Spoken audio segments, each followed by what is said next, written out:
तो भाई कुछ लड़कियों को वहम होता है कि लड़कों की जिंदगी बहुत मौज में कटती है, तो कुछ लड़कियां तो यहाँ तक बोलती हैं कि अगर हमें दूसरा जन्म मिला तो मैं लड़का बनना चाहूंगी, क्योंकि लड़कों को पूरी आजादी होती है, वो अपनी मर्जी से कहीं भी आते हैं कहीं भी चले जाते हैं। तो चलो आज सबसे पहले लड़कियों में तुम्हारा ये वाला वहम दूर करता हूँ। और मेरे भाइयों, अगर तुम्हें मेरी बात 1% भी सही लगे ना, तो आज अपने भाई को फॉलो करके एक प्यारा सा कमेंट जरूर कर देना और ध्यान से सुनना।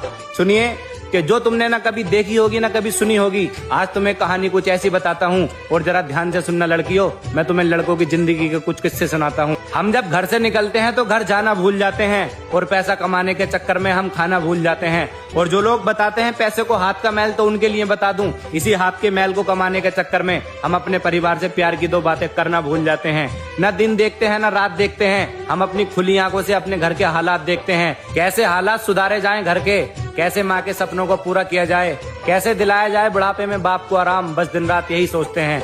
और कुछ परेशानियां तो ऐसी होती हैं कि हम किसी को बताते ही नहीं, और कुछ परेशानियों को दिल में रखकर हम उसके ख्यालों में खो लेते हैं। और जब नहीं मिलता किसी भी चीज से आराम, तो अकेले एक कोने में बैठकर बस धीरे से रो लेते हैं। रहते हैं दिन भर काम पर और रात को भी बहुत कम सोते हैं।